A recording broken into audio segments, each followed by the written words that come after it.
इनके चोरी के कागज रखूंगा सर, इनके भ्रष्टाचार का कागज रखूंगा।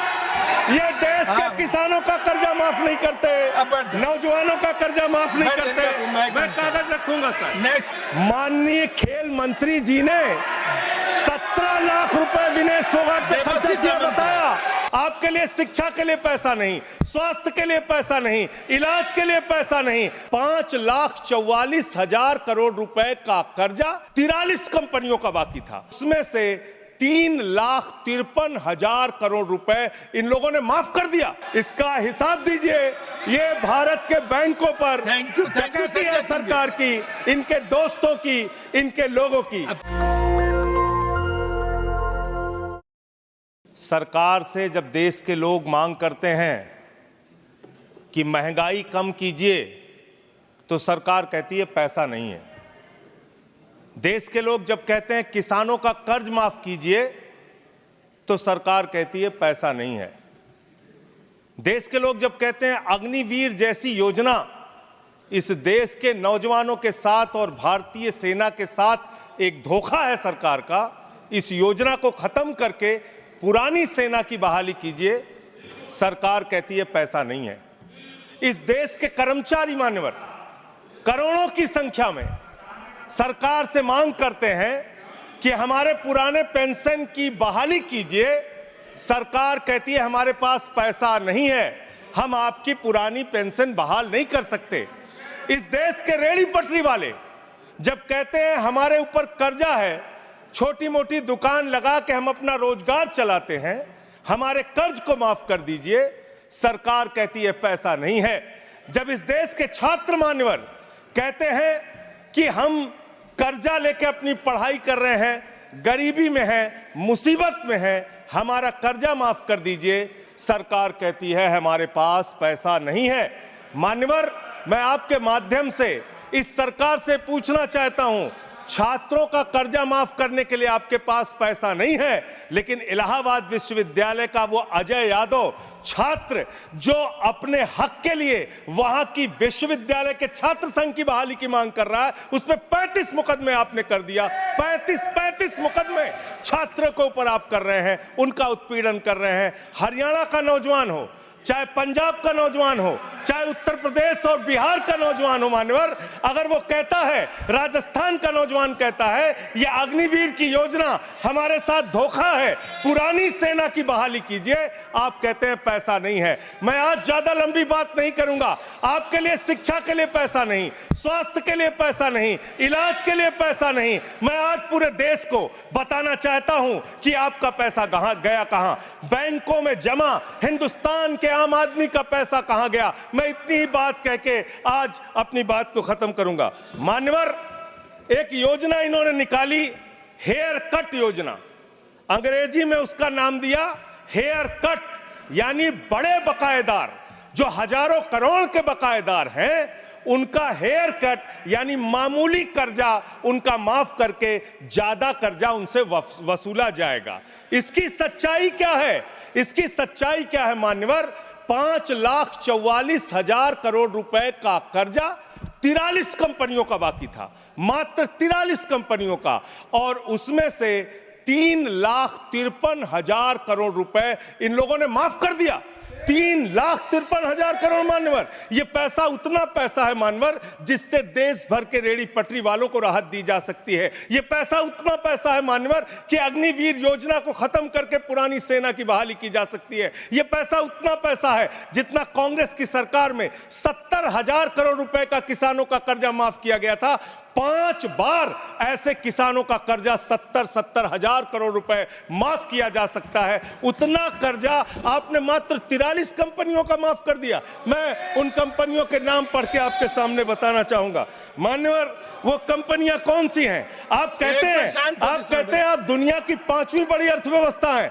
जी हां, बिल्कुल आपने ठीक कहा, आप दुनिया की 5वीं बड़ी अर्थव्यवस्था हैं, लेकिन भारत की बैंकों को आपने कंगाल कर दिया। इसलिए यहां पर प्रति व्यक्ति आय अगर आप देखेंगे तो आप प्रति व्यक्ति आय के मामले में मान्यवर 142वें स्थान पे हैं। यानी हिंदुस्तान का प्रति व्यक्ति आय अगर उसको आप देखेंगे तो यहां का इंसान 142वें पायदान पे खड़ा है, भले ही आप अर्थव्यवस्था में 5वीं बड़ी अर्थव्यवस्था है। वो कौन लोग हैं मान्यवर, और कितना कर्जा माफ किया, कितना हेयर कट किया, आज पूरे देश को आपके माध्यम से पता होना चाहिए। मैं उन कंपनियों का नाम पढ़ के और अपनी बात को खत्म करूंगा, ज्यादा लंबी बात नहीं करूंगा। मान्यवर, एक कंपनी है आधुनिक मेटैलिक लिमिटेड, इसके ऊपर कर्जा बकाया था 5,371 करोड़ रुपए। इस कंपनी ने कर्जा चुकाया 410 करोड़ रुपए, 4,961 करोड़ रुपए इस कंपनी का माफ कर दिया गया। एक कंपनी है आलोक इंडस्ट्रीज लिमिटेड, 29,524 करोड़ रुपए इसका बाकी था, 5,000 करोड़ रुपए इसने जमा किया, 24,472 करोड़ रुपए इस कंपनी का माफ किया गया। एक कंपनी है एमटेक ऑटो लिमिटेड, 12,641 करोड़ रुपए इसका बकाया था, 2,615 करोड़ रुपए इसने जमा किया, 10,000 करोड़ रुपए इस कंपनी का माफ कर दिया गया।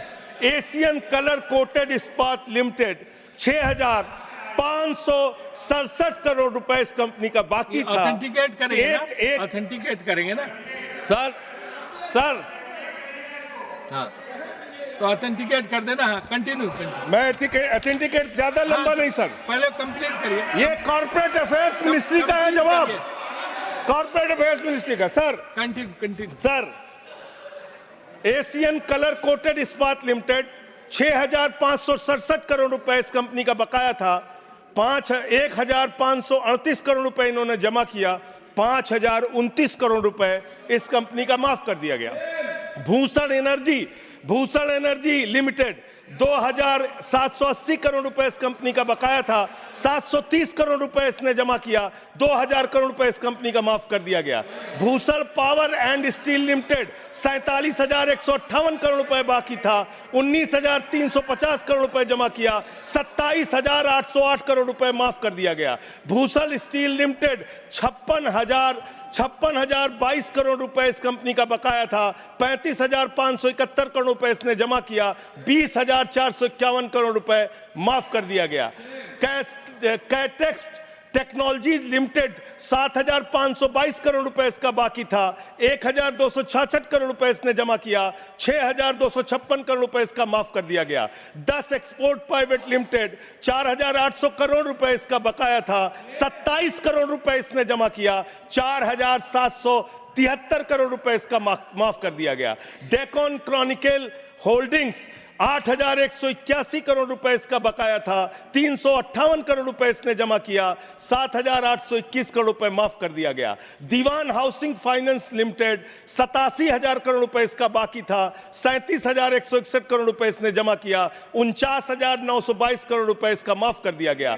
दिघी पोर्ट लिमिटेड, 3,057 करोड़ रुपए बाकी था, 651 करोड़ रुपए जमा किया, 2,406 करोड़ रुपए इसका माफ कर दिया गया। इलेक्ट्रो स्टील्स लिमिटेड, 13,175 करोड़ रुपए बकाया था, 5,320 करोड़ रुपए जमा किया, 7,855 करोड़ रुपए माफ कर दिया गया। ईएमसी लिमिटेड, 6,150 करोड़ रुपए बकाया था, 5,612 करोड़ रुपए माफ कर दिया गया। एसआर पावर लिमिटेड, 12,068 करोड़ रुपए इसका बकाया था, 9,568 करोड़ रुपए इसका माफ कर दिया गया। SR steel India limited, 49,471 crore रुपए इसका बकाया था, 8,455 करोड़ रुपए इसका माफ कर दिया गया। Garden silk mills limited, 2,090 crore रुपए इसका बकाया था, 1,372 करोड़ रुपए इसका माफ कर दिया गया।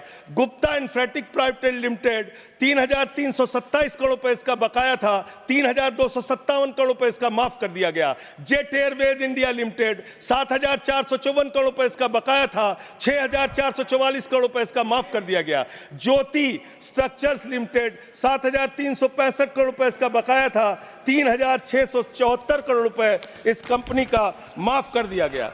कोहिनूर CTNL लिमिटेड, 2528 करोड़ रुपए इसका बकाया था, 282 करोड़ रुपए इसका माफ कर दिया गया। Cobra best power company limited 5000 crore रुपए इसका बकाया था, 3865 करोड़ रुपए इसका माफ कर दिया गया। Kumar metallics corporation limited 5607 crore रुपए इसका बकाया था, 5666 करोड़ रुपए इसका माफ कर दिया गया। Lanco Teesta hydro power limited 2503 crore रुपए इसका बकाया था, 1625 करोड़ रुपए इसका माफ कर दिया गया। एलेंको थर्मल पावर लिमिटेड 33331 करोड़ रुपए इसका बकाया था, 33195 करोड़ रुपए इसका माफ कर दिया गया। Monnet Ispat and energy limited 11015 crore रुपए इसका बकाया था, 8123 करोड़ रुपए इसका माफ कर दिया गया। मुरली इंडस्ट्रीज लिमिटेड 2783 करोड़ बकाया था, 2435 करोड़ रुपए माफ कर दिया गया।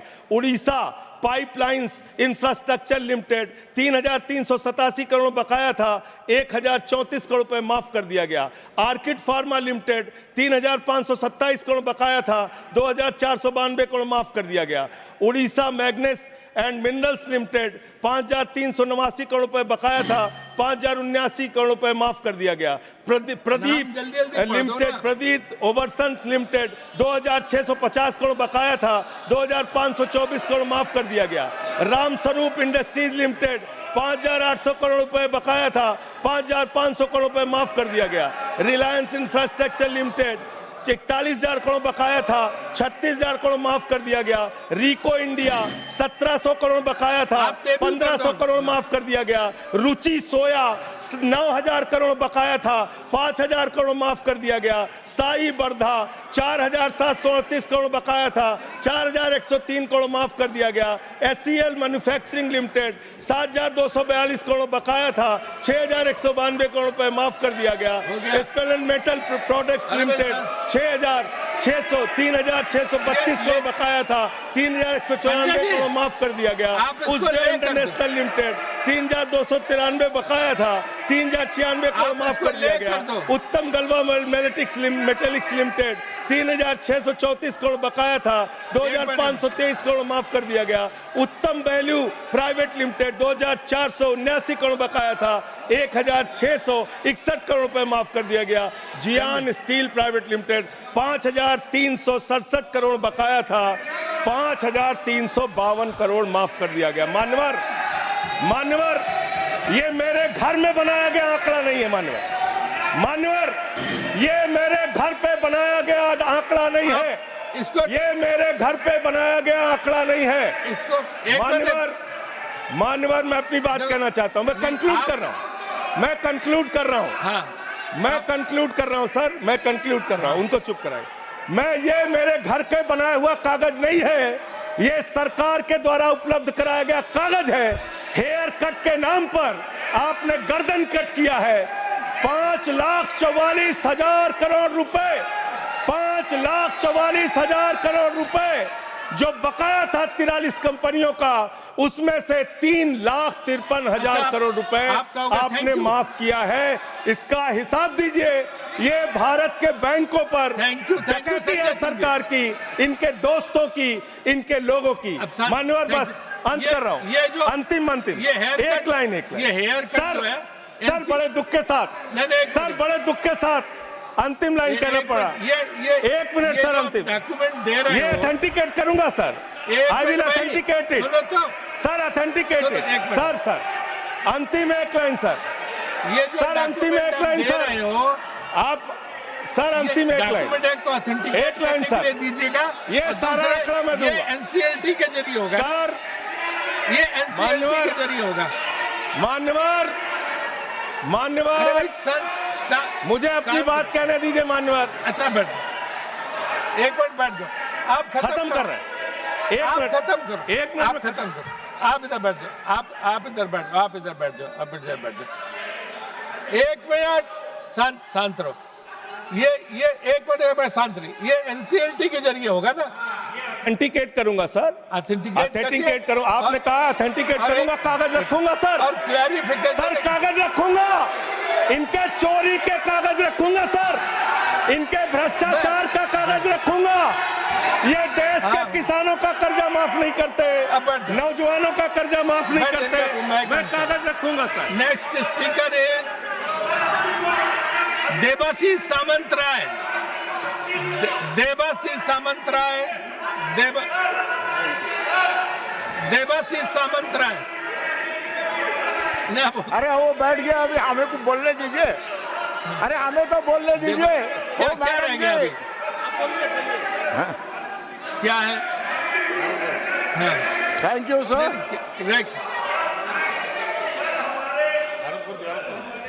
Thank you sir. अरे एक मिनट देबाशीष जी, सर, एक सेकंड, 30 से 31 सेकंड ले लो सर। कल माननीय खेल मंत्री जी ने 17 लाख रुपए विनेश फोगाट पे खर्चा किया, बताया। प्रधानमंत्री की याद। नाउ देबाशीष सामंतराय, आप बोलिए। देबाशीष सामंतराय। देबाशीष सामंतराय। ठीक है, शांत हो जाइए। बोल दिया ऑथेंटिकेशन के लिए। नेशनल दस्तक की आपसे गुजारिश है कि अगर इसको बचाना चाहते हैं तो नेशनल दस्तक को सब्सक्राइब करने के लिए रेड कलर के सब्सक्राइब बटन को दबाएं, फिर बेल आइकन की घंटी दबाएं। नेशनल दस्तक को बचाने के लिए बहुत जरूरी है कि हर खबर को शेयर करें, लाइक करें, कमेंट जरूर करें।